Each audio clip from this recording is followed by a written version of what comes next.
আজকে বানাবো মুগ পোস্ত। মুগ পোস্ত বানাবো কেননা আজকে বাজারে যাইনি, আজকে নিরামিষই খাবো। তো দেখো মুগ পোস্তটা বানাবো। প্রথমে আমি মুগ ডাল ভিজিয়ে রেখেছি, প্রায় 1 ঘন্টা হয়ে গেছে মুগ ডালটা ভিজিয়ে রেখেছি। এটাকে আমি মিক্সিতে ভালো করে পেস্ট করে নিয়ে তারপর বানাবো। এখানে দেখো মুগ পোস্তটা বানানোর জন্য আমি দুটো ছোটো ছোটো ঝিঙে নিয়েছি। ঝিঙেটা দেবো। তো আগে ঝিঙেটাকে আমি ছাড়িয়ে ভালো করে ধুয়ে নিয়ে তারপর কাটবো।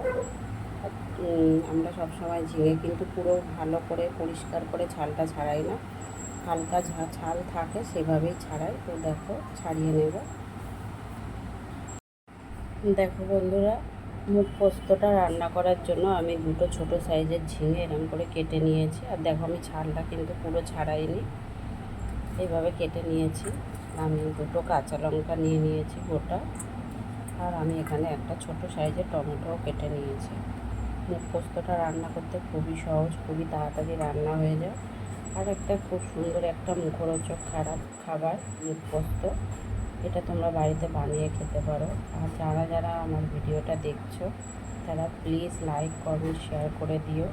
আর আমার যারা যারা ইউটিউব চ্যানেলটা সাবস্ক্রাইব করোনি তারা সাবস্ক্রাইব করে দিও। আর আমার ভিডিওগুলো দেখার জন্য অনেক অনেক ধন্যবাদ। তো চলো মুগ পোস্তটা রান্না করবো, কীভাবে রান্না করি দেখাবো।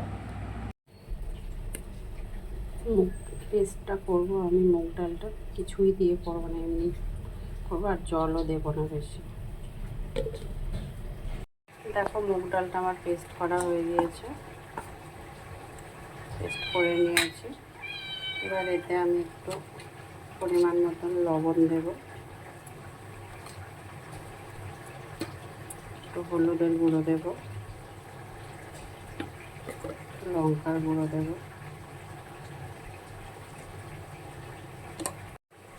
আর একটু দেবো সামান্য একটু চিনি দেব। আর সব থেকে ভালো জিনিস, যারা এটা খেতে পছন্দ করো তারা দেবে, নাহলে নাও দিতে পারো, তাতে কালো জিরে। এটাকে দিয়ে আমি ভালো করে মাখিয়ে নিয়ে ফাটিয়ে নেব। আমি মুগ পোস্তটা বানানোর জন্য পোস্ত একটু পেস্ট করে নেব।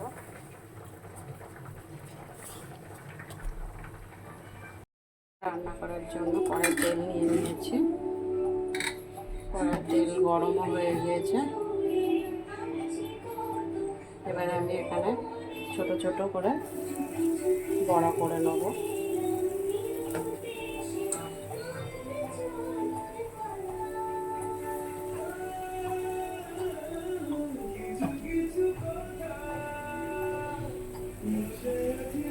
একটু ছেড়ে ছেড়ে দেবো।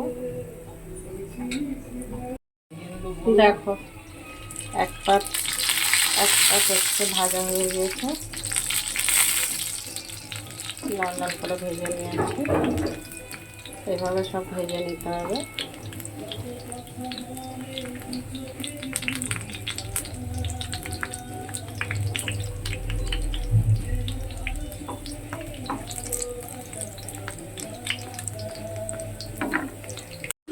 দেখো আমার বড়াগুলো ভাজা হয়ে গেছে, নামিয়েও নিয়েছি।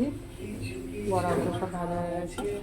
এবারে দেখো আমি এখানে তেল আছে ওই কড়ার মধ্যে ভেতর দিয়ে দিচ্ছি শুকনো লঙ্কা আর কালো জিরে ফোড়ন দিয়ে দিচ্ছি।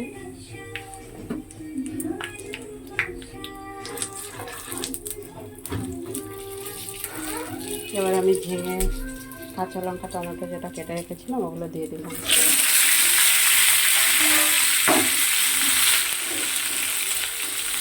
ঝিঙেটা একটু ভালো করে ভাজা ভাজা হবে, তখন এমনি নরম হয়ে যাবে। ঝিঙেটা এমনি খুব বেশি সময় লাগে না।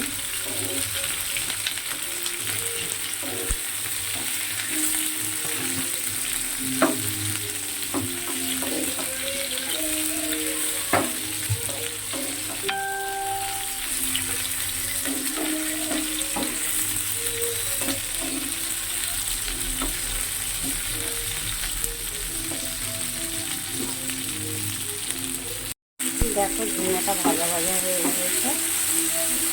এবার আমি একটু দেবো সামান্য একটু জিরে বাটা,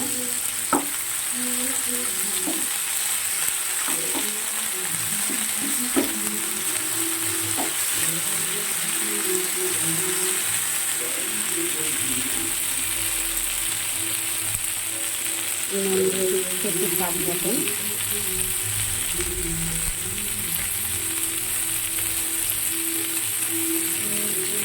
হলুদের গুঁড়ো দিয়ে দিলাম সামান্য,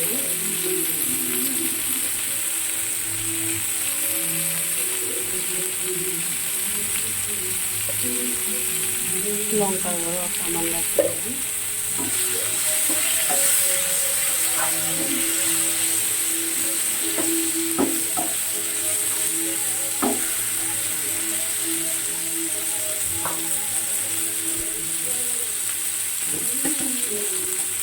এবারে আমি যে পোস্তটা বেটে রেখেছিলাম সেই পোস্তটা দিয়ে দিই।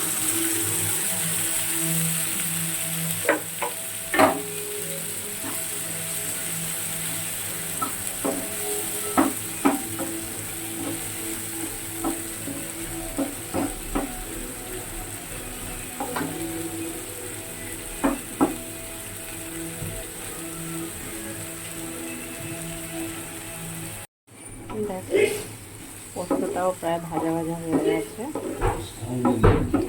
ঝিঙেগুলো কিন্তু নরমও হয়ে গেছে।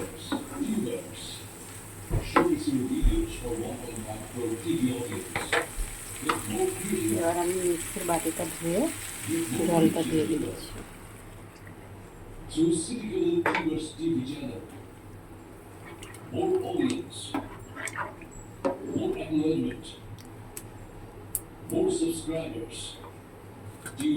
বড়াগুলো দিয়ে দিলাম।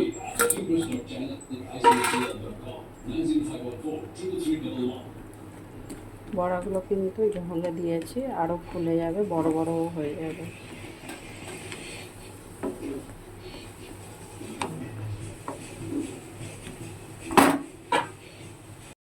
দেখো বন্ধুরা, বড়াগুলো কিন্তু অনেক বড় বড় হয়ে গিয়েছে।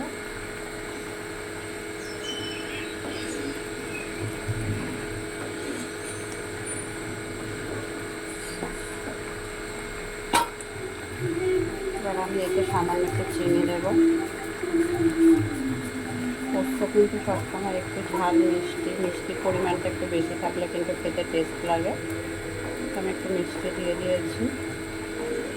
আর যেটা অনেকে পোস্ততে হচ্ছে কাঁচা সর্ষের তেল খায়, সবার লাস্টে একটু কাঁচা সর্ষের তেল ছড়িয়ে দেয়, কিন্তু আমি কাঁচা সর্ষের তেলটার বদলে আমি একটু ঘি দেবো।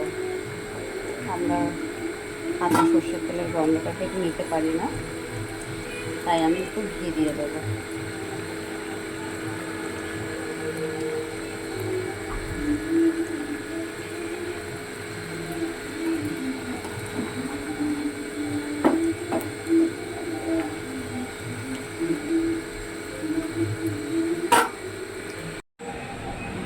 দেখো